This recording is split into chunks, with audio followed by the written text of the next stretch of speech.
Hey, what is up you guys? Welcome back to my channel. My name is Ivy if you are new here, and today we are doing another true crime video. I do want to preface by saying that this video contains really disturbing sexual assault, so if that is something that you are not comfortable with, I will leave a tag up for another true crime that doesn't have any sexual assault. This case is super disturbing. In my opinion, it's the most disturbing I've ever done.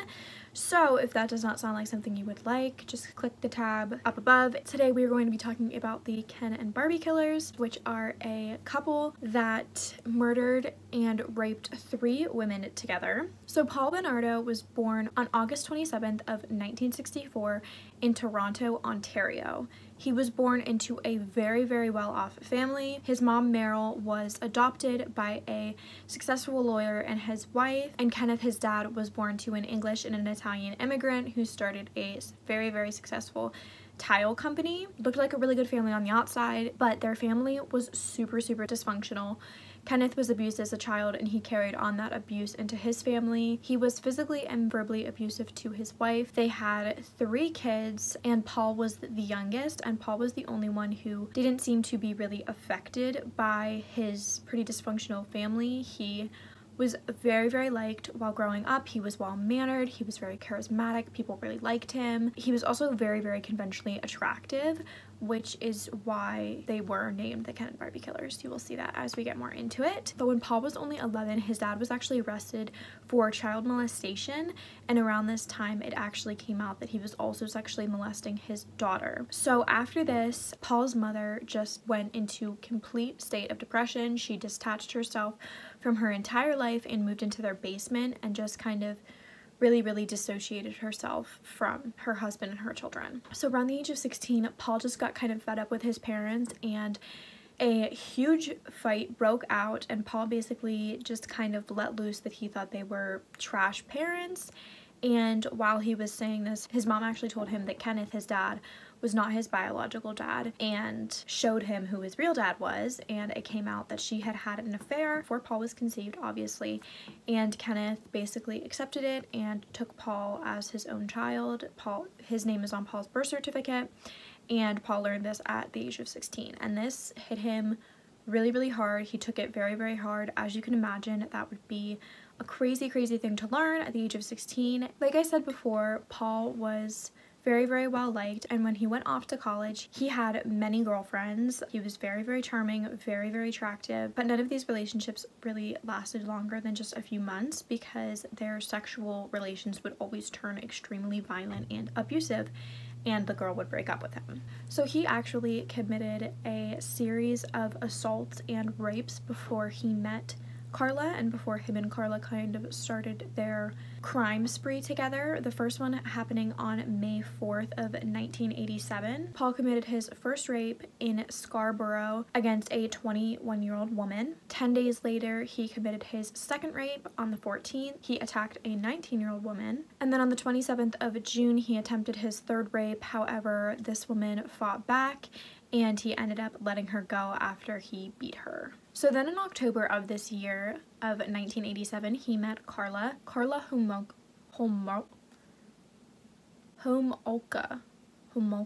I'm just gonna call her Karla through the whole video. I don't know how to pronounce her name. He met Karla in October of 1987. They both went to a pet convention and they met there. He was 23 at the time and she was 17 at the time. So Karla was born on May 4th of 1970, about an hour away from Scarborough in St. Catharines. She was the eldest of 3 daughters to her parents. She seemed like a pretty normal kid. She seemed pretty happy. There's not a whole lot of information on her childhood, and a lot of it is very mixed opinions. There were a couple red flags though when she was a child. She was known for really loving animals. However, when she was between the ages of 7 and 8, she actually took her friend's hamster and tied a pillowcase to the hamster and chucked it out a 2nd-story window. She said she was like trying to like parachute it, basically. That's what the pillowcase was for. And obviously the hamster died. Only a couple weeks after they had buried this hamster, she tried to like get her and her friends to dig it up so they could like watch the body decompose,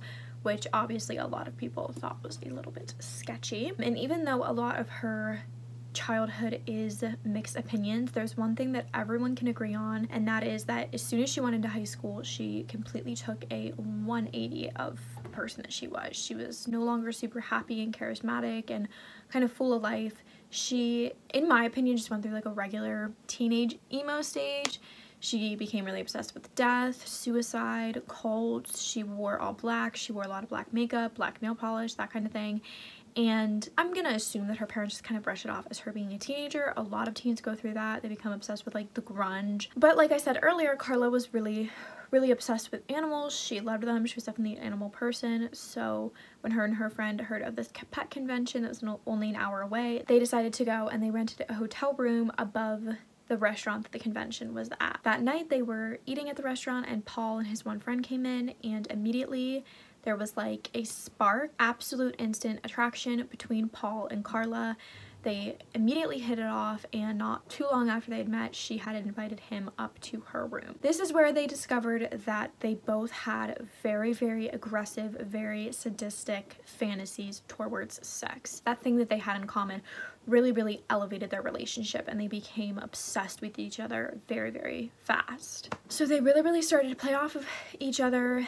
They would role play. He would be a king and she would be a slave. It would be pretty aggressive, pretty like hardcore, I guess is like the correct way of saying that. And not too long into their relationship, he actually asked her if it would be okay if he would assault women, and she was like, yeah, that would actually be like kind of cool, and like went along with it. So December 16th of that year, Paul committed his third rape against a 15-year-old girl. On the 23rd of that year, he committed his fourth rape against a 17-year-old girl. April 18th of 1988, the next year, he committed his fifth rape. On May 30th, he committed his sixth rape. On October 4th, he attempted to rape another girl. On November 16th, he committed his sixth rape. And the day after that rape, Scarborough police committed an entire task force to the Scarborough rapist, which is what the unsub had been nicknamed by the media at this time. On December 27th, he attempted to rape another girl, only to be chased away by the neighbors. People were becoming more aware, and people were definitely being warned not to go out by themselves. Listen, report if you see anything happening. So it was becoming a little bit harder for him to actually go through with these rapes. June 20th of 1989, he attempted to rape another girl, only to be chased away. On August 15th, he committed his 8th rape. On November 21st, he committed his 9th rape. And on December 22nd, he committed his 10th rape. So then at the beginning of 1990, Paul and Karla had become engaged at this time. She was bringing him around to her house a lot more, and they actually decided to move in together with her parents while they were saving up to get a place of their own. And her family absolutely adored him. Like I said before, he was a very, very charming person, and they thought that he was just ideal material for her. They didn't mind the age difference at all. They loved having him around. They felt like he was a son to them. Her sisters really liked him. They felt like he was a brother that they never had, and her younger sister, Tammy, especially liked him, and Paul really took an interest in her. And one thing about Paul is that he was obsessed with taking people's virginities, and he said that that was like the one thing that Karla could never do for him, because she was not a virgin when they met. Because she felt guilty because she could not give him her virginity, she actually helped him spy on Tammy. She would help him look into her room while she was getting undressed. She broke the blinds so he could always look at her, and this went on for a long time. Also around this time, one of the victims of the Scarborough rapist had actually seen enough of his face to compile a sketch with a sketch artist. There was not a lot of information that they had on the way he looked. Most of the girls didn't get a good look at his face, and pretty much all they had was that he was young, he had light hair, and he was attractive. Which, I mean, that's a lot of people that look like that. So they ended up getting a sketch of him and releasing it to the public, I believe in 1990, and a lot of people, even some of Paul's friends, called into the police station and said, this looks like him, this sounds like him, he could be capable of doing something like this. So they brought Paul in for questioning, obviously, and the police at first really didn't think that this guy was a big suspect for them. They didn't pay a lot of attention to him because he just seemed so normal. They didn't think someone like him was capable of doing something like this, but they still did take a saliva and a DNA sample. But a thing to remember is that this was the 90s at this point. Late 80s, early 90s. DNA was still kind of a new thing. You didn't get results back as quickly, they weren't as accurate, and they had 230 other suspects at this time. So Paul wasn't really in danger of being discovered at this point, despite the fact that they had his DNA and DNA from the attacker. May 26th of that year, he committed his 11th rape, and in June of that year, Paul had decided that looking at Tammy and watching Tammy wasn't enough for him, and he wanted to have sex with Tammy. Karla at this time was actually working at a vet clinic and stole sleeping pills and animal tranquilizers to sedate her sister. She made her spaghetti one night for dinner, which I guess was like kind of their thing, so it seemed super, super normal, and they drugged her spaghetti. She did end up passing out, but she woke up before they could do anything, and they kind of just let the whole thing go for a while until around Christmas of that year, where Karla decided that she was going to give him Tammy's virginity as a Christmas present. On the evening of December 23rd, she had stolen drugs and animal tranquilizer. She stole that from the animal clinic, and after they had had a really fun evening together as a family, they were still at her house at this point. Paul was video recording the whole night on this tape recorder. They were having a really good time, and the rest of the family went up to bed for the night. Paul and Karla had convinced Tammy to stay up with them and watch a movie.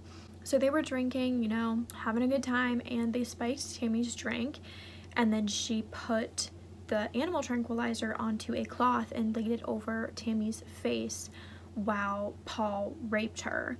And they recorded this entire thing on the same video recorder that they had recorded the Christmas dinner together on. And on the tape you can see Paul raping her, Karla rapes her, they do it together, and Tammy actually started to wake up, and because of all the drugs in her system, she started to throw up. So they immediately got her cleaned up, got her dressed, and called 911. When the paramedics got there, they basically said that Tammy was a really hard partier and she loved to mix drugs and alcohol together, and when she passed out, they just thought that she was sleeping it off, and then she ended up throwing up and they couldn't resuscitate her. So they fully believed them, despite the fact that Tammy had actually had a chemical burn on her face from the animal tranquilizer, and they said that they were trying to resuscitate her and she somehow got carpet burn on her face while they were trying to resuscitate her. They brought her to the hospital. She was pronounced dead early the morning of Christmas Eve, and it was completely ruled as an accident, which is just astonishing to me, because with one simple talk screen, like, they would have found that she had drugs made for animals in her system. Like, those aren't things you get off the street. I don't know, I'm not a drug user, fun fact about me, so I don't like know what, like, all the weird things that people take when they like want to fix, but I wouldn't think it'd be common for that to be a drug found in the system. And with her sister working in a vet clinic, even if they were just partying, her giving her sister those drugs that could potentially kill her makes her liable for the death either way. So it's just astonishing to me that this was ruled as an accident. So then around this time, I think I forgot to mention this, but Karla and Paul were engaged at this time. They had gotten their own apartment, were planning their wedding. Neither one of them had any remorse for Tammy's death. Karla especially, she had written a letter to her friend about how her dad just needed to get over her sister's death. She was always really close with her dad, so she just felt like it was super annoying. Her dad also wanted them to postpone their wedding, which she'd actually taken some of her sister's clothing and was like role playing with Paul that she was Tammy. And Paul, I heard from a documentary, but I didn't see this anywhere else, so I'm not sure how true this is, but Paul had Karla befriend Tammy's friends, and they would bring them over, drug them, and rape them together. But it got to the point where Paul got kind of fed up with Karla and basically blamed Tammy dying completely on her, and said that now, you know, he didn't have Tammy anymore, he couldn't even watch her, and she took Tammy away from him, blah blah blah. Karla started befriending Tammy's friends and would bring them back to their house and rape them together, and would drug them so they didn't remember anything. The next morning, she brought someone that she worked with who completely idolized Karla and convinced her to go back to her house with her after they'd eaten dinner, drugged her, raped and tortured her the entire night, And when they would wake up, she would just be like, oh, well, this is like what hungover feels like, you know, being groggy and sore. So then in the early mornings of June 15th in 1991, Paul was in this little town about halfway between Toronto and St. Catharines. He was, I guess, looking to steal license plates. He didn't have a steady job at this time, which I'm not really sure why because he wasn't a trained accountant, but he didn't have a steady job at this time, so pretty much the only income he could bring in was from some sort of illegal activity. And when he was driving around, he came across this 14-year-old girl named Leslie Mahaffey. I don't know how to say her last name. I don't know how to read. I've just memorized a lot of words. But he came across this 14-year-old girl who was locked outside of her house because she had stayed out past her curfew, and that was her parents' punishment for her. So he approached this girl and said that he was gonna try to rob a neighbor's house, and she was kind of just unfazed by this. So they, you know, started having a conversation, and she asked him if he had any cigarettes, and he ended up bringing her back to his car with him because to give her a cigarette. But instead he ended up blindfolding her and forcing her into the car, where he brought her back to the house, woke up Karla, and said that they had a new toy to play with. So they kept her blindfolded the entire time and basically told her that if she cooperated and she was good, they would let her go. They raped and tortured her the entire night. They filmed the entire thing, and the next morning when they woke up, Leslie was not regaining consciousness at all. And Karla said it was because he had choked her to death. Paul said it was because Karla gave her too many drugs. They ended up blaming it on each other and shoved the body in the basement until they decided that the best way to get rid of it was to cut the body up and basically like encase it in cement.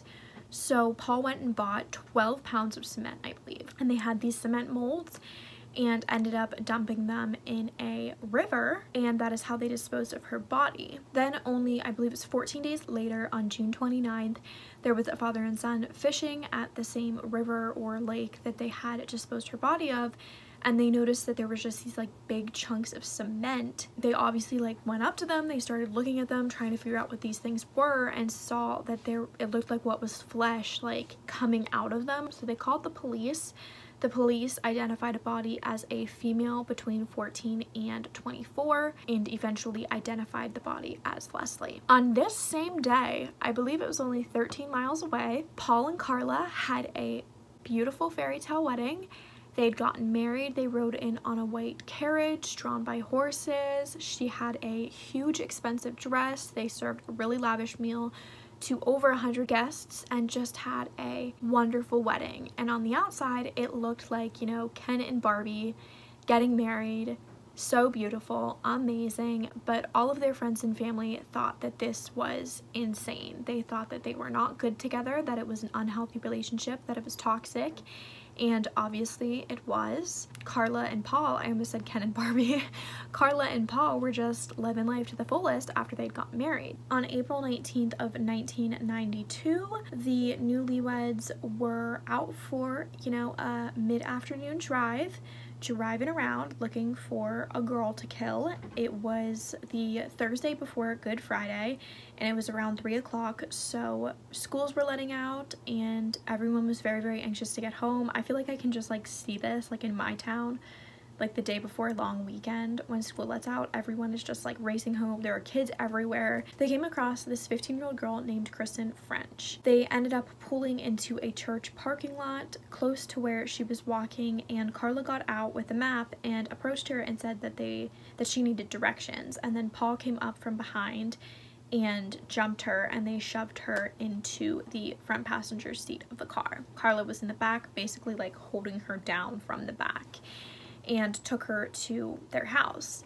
Now, Kristen French walked home from school every day. She took the exact same route every day, and it took her almost like 15 minutes exactly. And she had to be home because she had a dog that she had to take care of. So she wasn't one to linger around and, you know, talk to people. Like when she left school, she left because she had responsibilities when she got home. So when she didn't get home, her parents knew that something was wrong.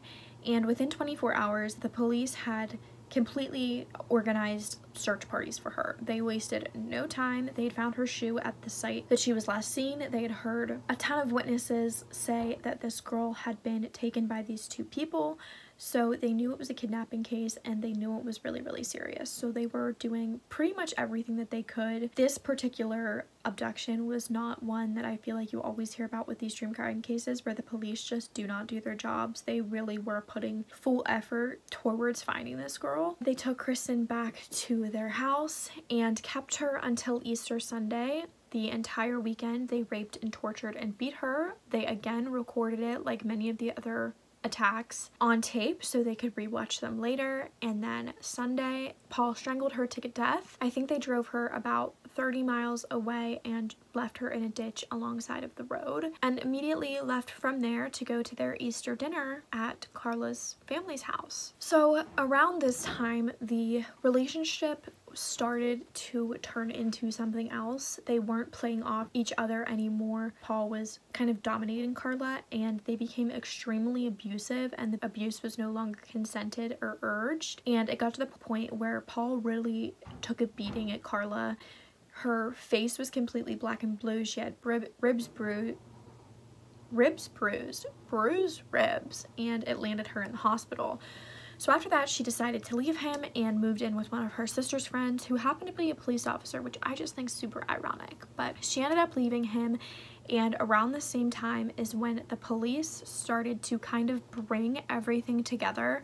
The same FBI profiler was brought onto the Scarborough rapist as was Leslie and Kristen's murders. So he wasn't connecting them quite yet, but they knew that the murders was a duo. It had to have been a couple because of eyewitnesses at the scene. Around this time, the DNA was coming back from the Scarborough rapists, and it was, I believe, down to 5 people. Like I said before, DNA was not what it is today, and you couldn't narrow it down to a T like you can anymore. And Paul was one of them, and they started interviewing Karla because she was his wife, obviously, and led her to believe that they thought she was like a domestic violence victim, and really made her believe like nothing was her fault. But at this point, she knew if he was the Scarborough rapist that they were gonna connect the murders to them as well.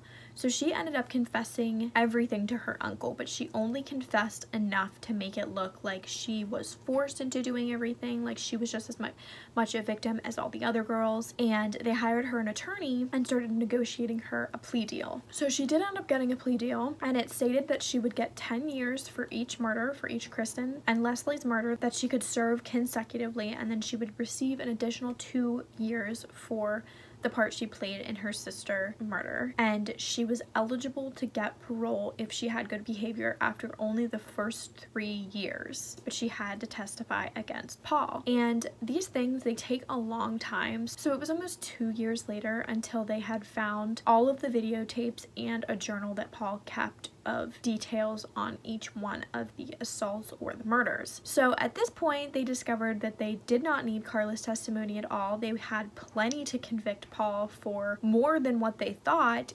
and that Karla wasn't the victim she was playing herself as, but she was a huge part in the 3 murders as he was, and they had just given her this plea deal where she could be released within 3 years, and they couldn't go back on it now because everything was already like set in stone and you can't be charged for the same crime twice. So this whole plea deal is known in Canada as the deal with the devil, and just the worst plea deal to ever come out of a criminal case because of her basically getting a slap on the wrist and getting set free. Paul ended up pleading not guilty to every single one of his charges, but got convicted of all rape and all murder charges and got sentenced to a life in prison, which is about 20 years in Canada. However, the judge ruled him as a danger to society, so he will probably never be released. He does have, though, a lot of fans and a lot of pen pals in prison, which is kind of a common theme with sexual sadists and serial killers. Some women become super obsessed with them.